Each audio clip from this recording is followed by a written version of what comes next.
قال الله تعالى في شان حبيبه الكريم إن الله وملائكته يصلون على النبي يا أيها الذين آمنوا صلوا عليه وسلموا تسليما صلى الله على النبي الأمي وآله صلى الله تعالى عليه وسلم صلاة وسلاما عليك يا رسول الله صلى الله عليه وسلم. أعوذ بالله من الشيطان الرجيم. بسم الله الرحمن الرحيم. يسألونك عن الشهر الحرام قتال فيه قل قتال فيه كبير وصد عن سبيل الله وكفر به والمسجد الحرام إلى آخر الآية. صدق اللہ العظیم.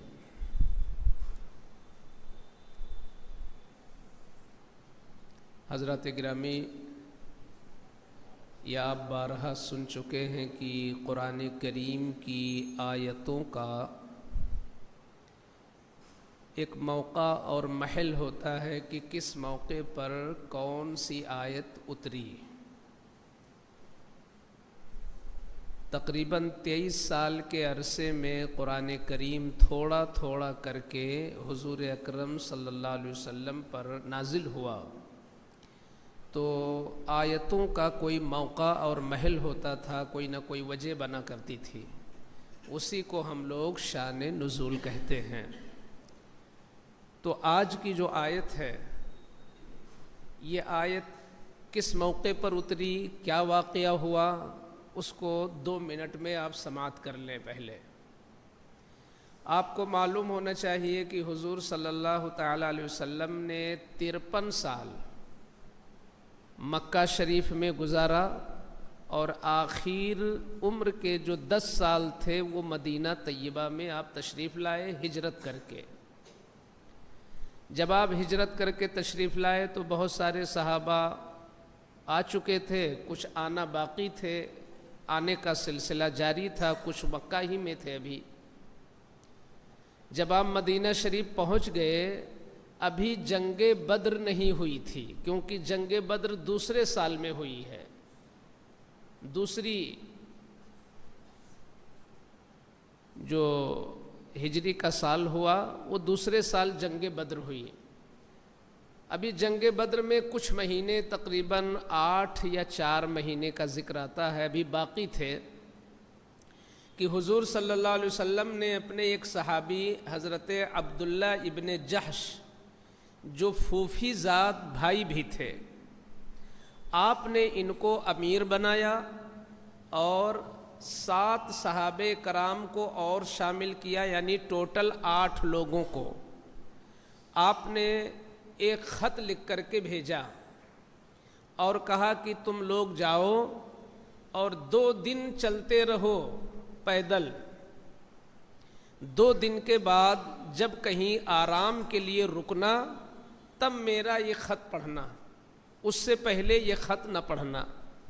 تو جو لشکر کے امیر تھے عبداللہ ابن جحش، انہوں نے حضور صلی اللہ علیہ وسلم کے اس فرمان پر مکمل عمل کیا، اور 2 دن گزرنے کے بعد آپ نے جب اس خط کو پڑھا تو اس میں یہ لکھا تھا کہ جو تمہارے ساتھی ہیں ان پر جبر نہ کرنا، اور چلتے چلو یہاں تک کہ بطن نخلہ میں پہنچ جاؤ.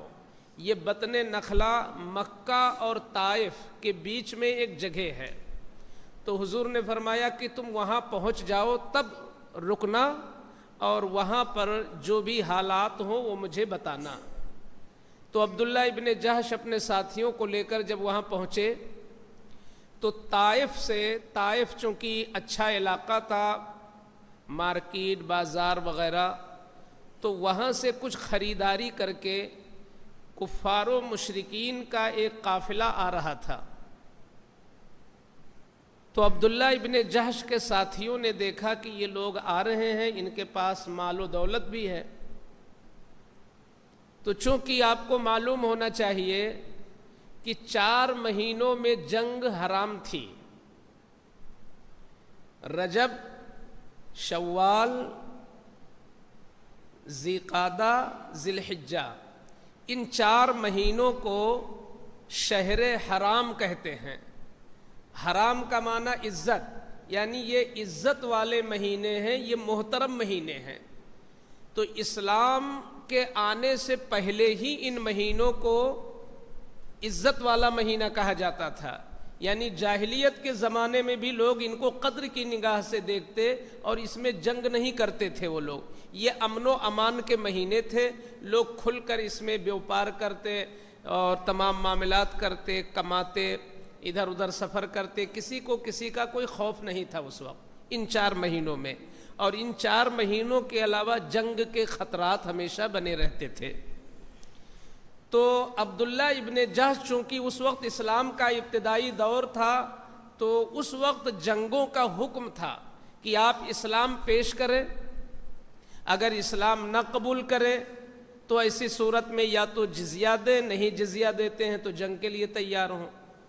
تو عبداللہ ابن جہش جس موقع پر وہاں پہنچے تھے تو وہ جمادی الآخرہ کی آخری تاریخ تھی، یعنی رجب سے پہلے جو مہینہ ہوتا ہے، اور رجب کا چاند جیسے نکل آتا تو جنگ حرام ہو جاتی، لڑائی کرنا منع ہو جاتا۔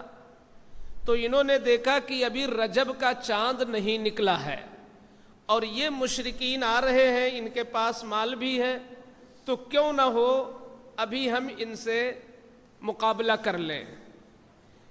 تو چونکہ ان سے تاریخ پہچاننے میں خطا ہو گئی، انہیں یہ پتا تھا کہ ابھی رجب کا چاند نہیں نکلا ہے، تو اس وجہ سے ان لوگوں نے ان سے مقابلہ کیا اور ایک مشرک مارا گیا اور 2 لوگ قیدی بنے، اور مال ان کا لے کر کے سب بارگاہ مصطفیٰ میں پہنچے مدینہ شریف۔ اب چونکہ حقیقت یہ تھی کہ چاند نکل چکا تھا رجب کا جب یہ معاملہ ہوا، اور وہ ماہ حرام تھا جس میں جنگ کرنا کسی کے نزدیک جائز نہیں تھا، تو مکہ کے مشرکین نے مسلمانوں کو اب بدنام کرنا شروع کیا کہ ان لوگوں نے تو اس مہینے میں بھی جنگ کر لی جس میں جنگ کرنا منع ہے، تو یہ تو زمین سے امن و امان ختم کر رہے ہیں، لہٰذا جب زمین سے امن و امان ختم ہوگا تو پھر کوئی نہیں جی سکے گا۔ ایسی صورت میں جو مکہ میں مسلمان تھے ان کو یہ ستانا شروع کر دیے۔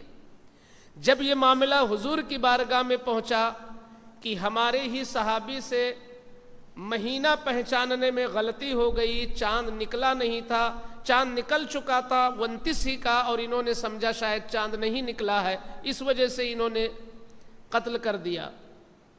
تو آپ نے فرمایا کہ اب اس موقع پر ابھی یہ جو مال لے کر آئے ہو یہ مال غنیمت نہیں بنے گا، اور ابھی ان قیدیوں کے تعلق سے کوئی فیصلہ نہیں ہوگا جب تک کہ اللہ کا حکم نہ آ جائے کہ کیا ہونا چاہیے۔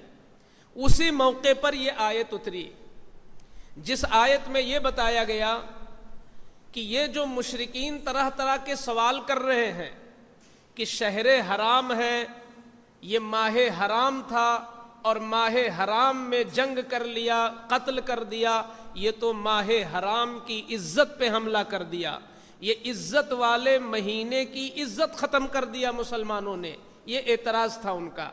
تو اب اس میں جواب دیا گیا، قل قتال فیہ کبیر، اے محبوب آپ ان کو یہ جواب دے دو کہ ہاں حرام مہینے میں لڑائی کرنا یہ بڑا گناہ ہے، یہ مانتے ہیں بڑا گناہ ہے، لیکن جان بوجھ کر کرنا بڑا گناہ ہوگا، اور کسی سے اگر اجتہادی خطا ہوئی، اجتہادی خطا کہ نیت ان مسلمانوں کی تھی اسلام کو ترقی دینا، نیت ہی تھی اسلام کو فروغ دینا، آگے بڑھانا، اور سمجھنے میں غلطی ہو گئی، اس کو کہتے اجتہادی خطا۔ تو اجتہادی خطا پر پکڑ نہیں ہوتی، بلکہ اللہ اتنا کریم ہے کہ اس پر ثواب عطا فرماتا ہے۔ تو ان کو یہ جواب دیا گیا کہ وہ کام تو غلط تھا، لیکن کرنے والے کی نیت اچھی تھی، اور کرنے والے سے اجتہادی غلطی ہوئی، اس لیے ان کی کوئی پکڑ نہیں۔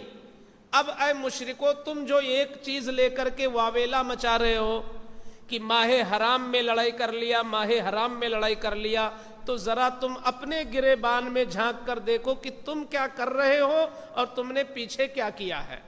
تو اب ان کی چار غلطیاں اللہ نے اس میں گنوائی ہیں۔ یہاں سے ایک باریک بات آپ کو اور بتا دوں کہ صحابہ کرام رضی اللہ تعالی عنہم پر اعتراض کیا تھا مشرکوں نے کہ آپ کے صحابہ نے تو ماہ حرام میں لڑائی کر لی۔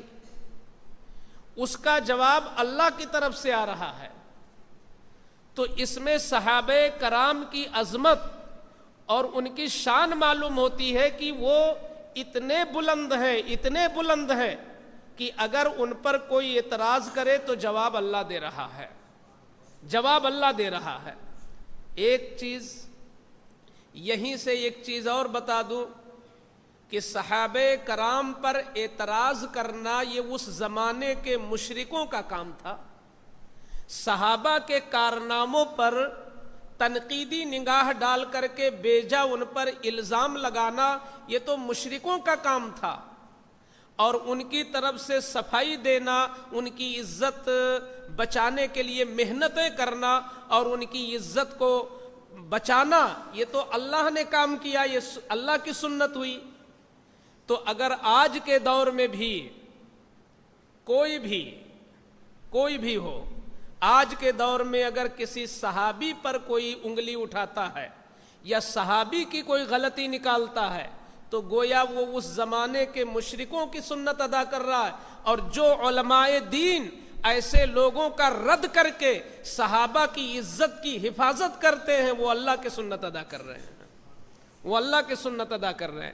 مثلا رافضی آج بھی امیر معاویہ اور اس طریقے کے یہ جو رافضی ہیں صحابہ کرام پر تبرہ کرتے ہیں، گویا یہ اس زمانے کے مشرکوں کے راہ پر ہیں جو آج صحابہ، کیونکہ صحابہ کے بارے میں حضور نے فرمایا ان کا نام جب بھی لو تو بھلائی میں لو، اور ان کا ذکر کرو تو خیر کے ساتھ کرو، اور یہ سارے صحابہ عادل ہیں، نیک ہیں، جنتی ہیں، سب کے سب جنتی ہیں، یہ قرآن میں ہے۔ تو لہٰذا کسی صحابی پر انگلی اٹھانا یہ شروع زمانے کے مشرکوں کا طریقہ تھا، جس کی سنت آج بھی لوگ ادا کر رہے ہیں۔ لیکن اللہ کا شکر ہے کہ ہم مسلمان اہل بیت سے بھی محبت کرتے ہیں، صحابہ سے محبت کرتے ہیں، اور صحابہ پر انگلیاں اٹھانے والوں کا ہم قرآن و حدیث کی روشنی میں صحیح جواب دیتے ہیں، یہ اللہ کی سنت ادا کر رہے ہیں ہم۔ تو 4 غلطیاں ان کی نکالی اللہ نے، کیا؟ قل وصد عن سبیل اللہ وکفر بہ والمسجد الحرام واخراج اہلہ منہ اکبر عند اللہ۔ یہ 4 غلطیاں کیا فرمایا گیا کہ اے محبوب ان سے کہہ دو کہ ہمارے صحابہ نے اگر مار دیا اس کو تو وہ تو تاریخ سمجھنے میں غلطی ہو گئی، ایک شخص کو مارا، اور تم نے 4 برے کام کیے ہیں۔ پہلا کام تو تم نے یہ کیا کہ اسلام سے تم لوگوں کو روک رہے ہو، ایمان لانے سے تم لوگوں کو روک رہے ہو، ڈرا کر کے تم ان کو کفر میں مبتلا رکھے ہو۔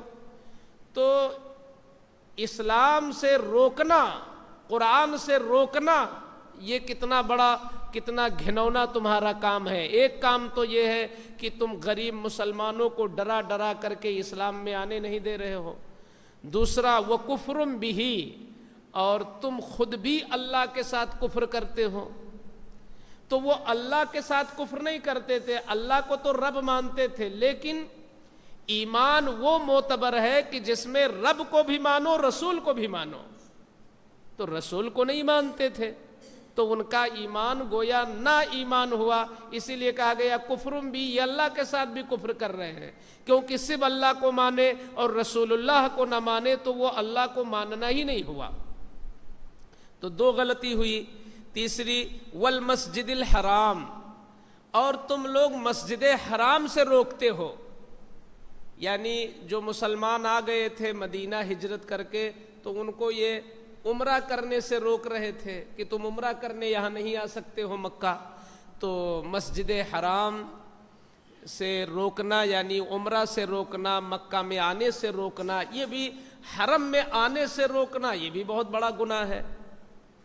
وَإِخْرَاجُ أَهْلِهِ مِنْهُ أَكْبَرُ، اور حرم سے، حرم میں رہنے والوں کو نکال دینا۔ انہوں نے اتنا ظلم کیا تھا کہ مکہ سے مسلمان نکلنے پر مجبور ہو گئے تھے۔ خود ہمارے آقائے کریم صلی اللہ علیہ وسلم کوئی خوشی سے نہیں بلکہ ان کی جان کو مارنے کی منظم کوشش کر چکے تھے یہ کفار۔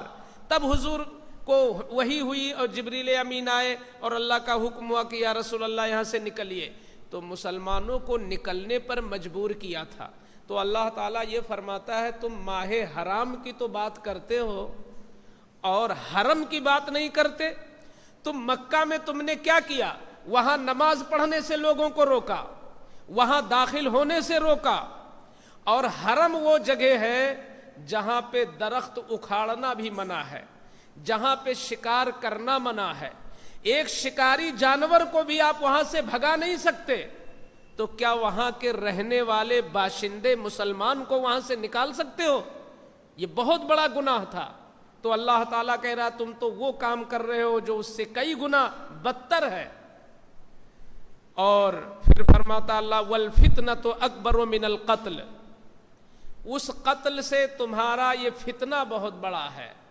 وہ قتل ایک غلطی کی بنیاد پر تاریخ سمجھنے میں خطا ہوئی تو یہ قتل ہوا، لیکن تم نے جو اتنے کام کیے کہ لوگوں کو دین سے روکا، مذہب اسلام سے روکا، اللہ کے حرم میں آنے سے روکا اور اللہ کے حرم سے نکلنے پر مجبور کیا، اللہ اور رسول کے ساتھ کفر کیا، تو یہ ساری چیزیں بہت بڑا فتنہ ہے، اور فتنہ قتل سے بدتر چیز ہے۔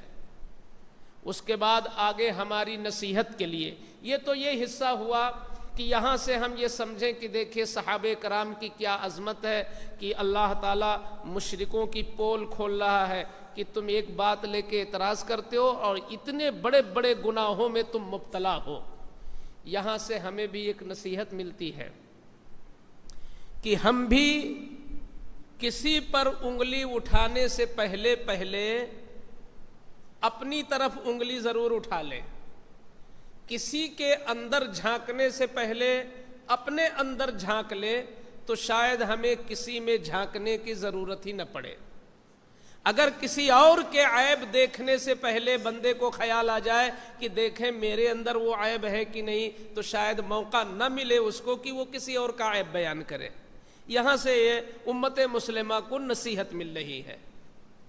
دوسری چیز آگے اللہ فرما رہا ہے وَلَا يَزَالُونَ يُقَاتِلُونَكُمْ حَتَّى يَرُدُّوكُمْ عَنْ دِينِكُمْ إِنِ اسْتَطَاعُوا، اور اے مسلمانوں یاد رکھو وہ ان کا آخری حملہ نہیں ہے مشرکوں کا کہ انہوں نے تم کو مکہ سے روکا اور مکہ سے نکلنے پہ مجبور کیا، کعبہ میں نماز پڑھنے سے پریشان کیا تم کو۔ یہ آخری ان کی سازش نہیں تھی تمہارے ساتھ، بلکہ وَلَا يَزَالُونَ يُقَاتِلُونَكُمْ، وہ قیامت تک تم سے لڑتے رہیں گے۔ حَتَّى يَرُدُّوكُمْ عَنْ دِينِكُمْ إِنِ اسْتَطَاعُوا، یہاں تک کہ اگر ان کے بس میں ہو تو تمہیں دین سے بھی نکال لیں۔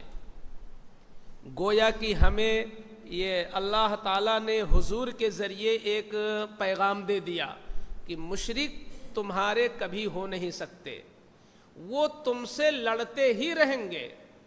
اگر تلواروں کی لڑائی بند ہوگی تو دماغ کی لڑائی چالو رہے گی، وہ سازش کرتے ہی رہیں گے تمہارے خلاف۔ یہ 1450 سال پہلے کی بات ہے، 1450 سال پہلے کی بات ہے۔ آپ بتائیں کیا قرآن حق آپ کو نہیں دکھائی دے رہا ہے کہ ابو جہل ابو لہب کا جو زمانہ تھا وہ کتنا پرانا تھا؟ وہ اس زمانے میں لڑے تھے اور مکہ سے نکالے تھے کہ مکہ چھوڑنے پہ مسلمان مجبور ہو گئے تھے۔ کیا آج یہ صورتحال یا آنے والے 10 سال بعد یا 50 سال بعد نہیں رہے گی، یا پچھلے 100 برس پہلے نہیں تھی؟ یہ تسلسل کے ساتھ چلتا رہا ہے کہ کفر اور اسلام کی جنگ رہے گی۔ اور ہمیشہ وہ تم کو صرف وطن سے نکالنے کی بات نہیں کریں گے، تم کو تمہارے مذہب سے پھیرنے کی کوشش کریں گے، مذہب سے، کہ تمہارا لباس کیسے بدلے، تمہاری شکل کیسے بدلے، تمہارا عقیدہ کیسے بدلے، یعنی تم نام کے کلمہ گو رہو لیکن اسلام کی روح تمہارے اندر سے ہم کھینچ لے، یہ ہمیشہ کافروں نے کوشش کی ہے اور یہ کرتے رہیں گے۔ تو ہمیں اس میں متنبع کر دیا گیا کہ آپ بھی جانو اور اپنی اولادوں کو بھی یہ نصیحت کر کے جاؤ کہ کفر سے ہمیشہ چوکنے رہنا، کفر تمہارا دوست کبھی ہو نہیں سکتا، اور کبھی بھی کفر سے امن و امان میں مت رہنا کہ یہ تو بالکل امن و امان والی چیز ہے۔ کیوں؟ اس لیے وہ صرف تمہارے جانی دشمن نہیں، وہ تمہارے ایمانی دشمن ہیں، وہ تم کو ایمان سے کھینچنے کی بھرپور کوشش کریں گے۔ آپ دیکھ رہے ہو ہر زمانے میں طرح طرح کے حالات پیدا ہوئے، حادثے ہوئے۔ ایک بار شدی تحریک ہوئی تھی، اس شدی تحریک کے اندر تقریباً 1,00,000 مسلمانوں کو ایمان سے ہٹا دیا گیا تھا۔ تو اس لیے ہمیں چوکنا رہنا ہے کہ کہیں ایسا تو نہیں ہماری نسل کو اور آنے والی ہماری جو نسل ہے اس کو کہیں اسلام سے دور کرنے کی منظم کوشش تو نہیں ہو رہی ہے۔ ہاں، اگر کہیں کوئی اسلام سے نکل گیا تو جو اسلام میں آنے کے بعد نکلے گا اس کا تو بہت برا حال ہے، اس کو کہتے ہیں مرتد۔ ایک ہے کافر جو شروع ہی سے اسلام میں آیا ہی نہیں، اور ایک یہ ہے کہ مرتد اسلام میں تھا اور نکل گیا، یہ بدترین کافر ہوتا ہے، اس کافر سے بھی بدتر ہوتا ہے۔ اس مرتد کے لیے یہ ہے قرآن میں کہا جا رہا ہے فَأُولَئِكَ حَبِطَتْ أَعْمَالُهُمْ فِي الدُّنْيَا وَالْآخِرَةِ وَأُولَئِكَ أَصْحَابُ النَّارِ هُمْ فِيهَا خَالِدُونَ۔ دنیا اور آخرت دونوں میں اس کے عمل برباد ہو جائیں گے۔ مثال کے طور پر جو دین کے عقائد ہیں، یہ بھی یاد رہے دوستو کہ آپ سوچ رہے ہوں گے کہ مرتد ہو جانے کا مطلب یہ ہے کہ مکمل غیر مسلم ہو جائے تب مرتد ہوں گے، ایسا نہیں ہے۔ جو اسلام کے ضروری عقائد ہیں ان عقائد میں سے ایک عقیدہ بھی آپ انکار کر دیں گے، آپ مرتد ہو جائیں گے۔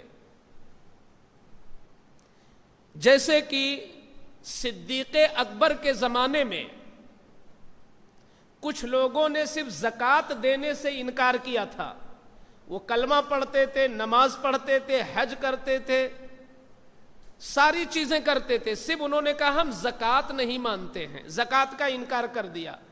تو صدیق اکبر نے فتویٰ دیا کہ یہ مرتد ہو گئے۔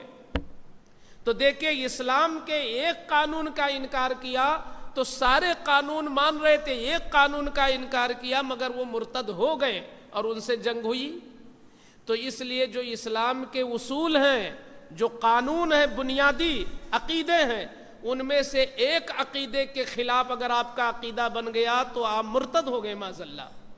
اور مرتد کا حکم یہ ہے کہ اس کو زمین پر رہنے کا حق ہی نہیں ہے، اگر اسلامی حکومت ہو تو اس کو قتل کر دیا جائے، مرتد کو۔ دوسری چیز، جیسے وہ مرتد ہوگا تو اس کی بیوی اس کے نکاح سے نکل جائے گی، اور اگر وہ کسی سے شادی کرنا چاہے گا تو اب نکاح ہو ہی نہیں سکتا اس کا۔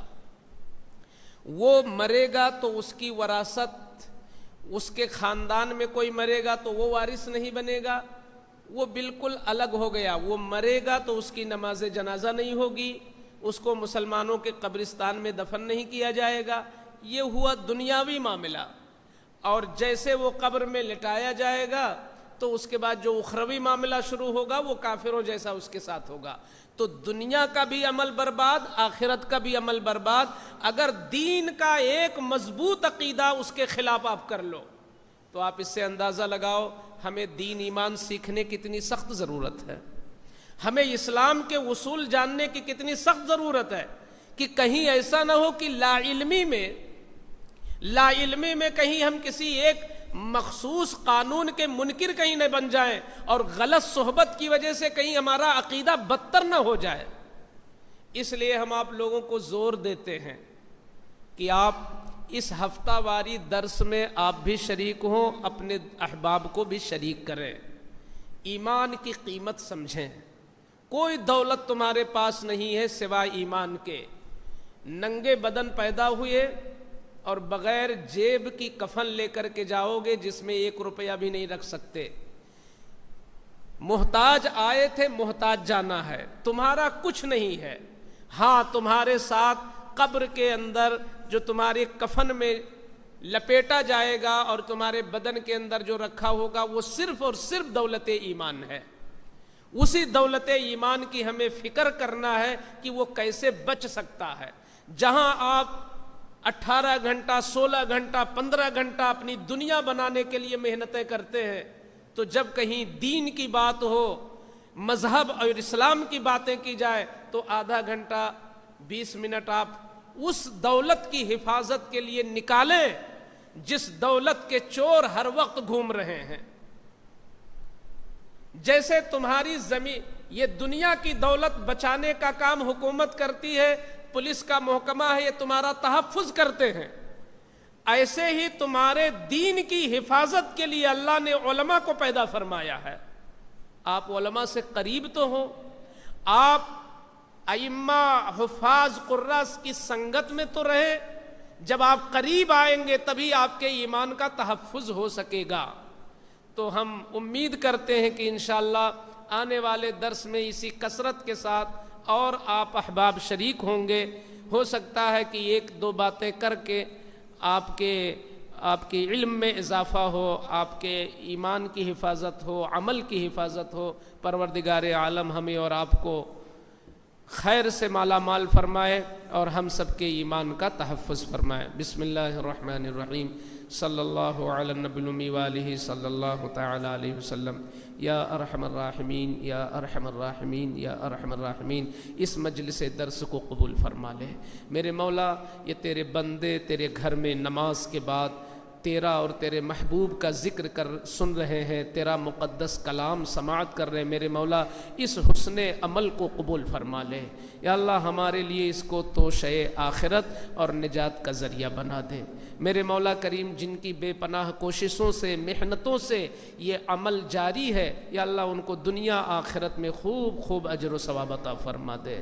یا اللہ کریم، اس مسجد کے نمازیوں کی نماز، ان کی عبادت، ریاضت، تسبیح، تحلیل کو قبولیت کا شرف عطا فرما دے۔ اے میرے مولا کریم، ہم سب کی موت ایمان پر فرما اور موت کے بعد آخرت کی منزلیں آسان فرما۔ وصلی اللہ تعالی علی خیر خلقہ وعلی آلہ واصحابہ اجمعین برحمتک یا ارحم الراحمین بحق لا الہ الا اللہ محمد۔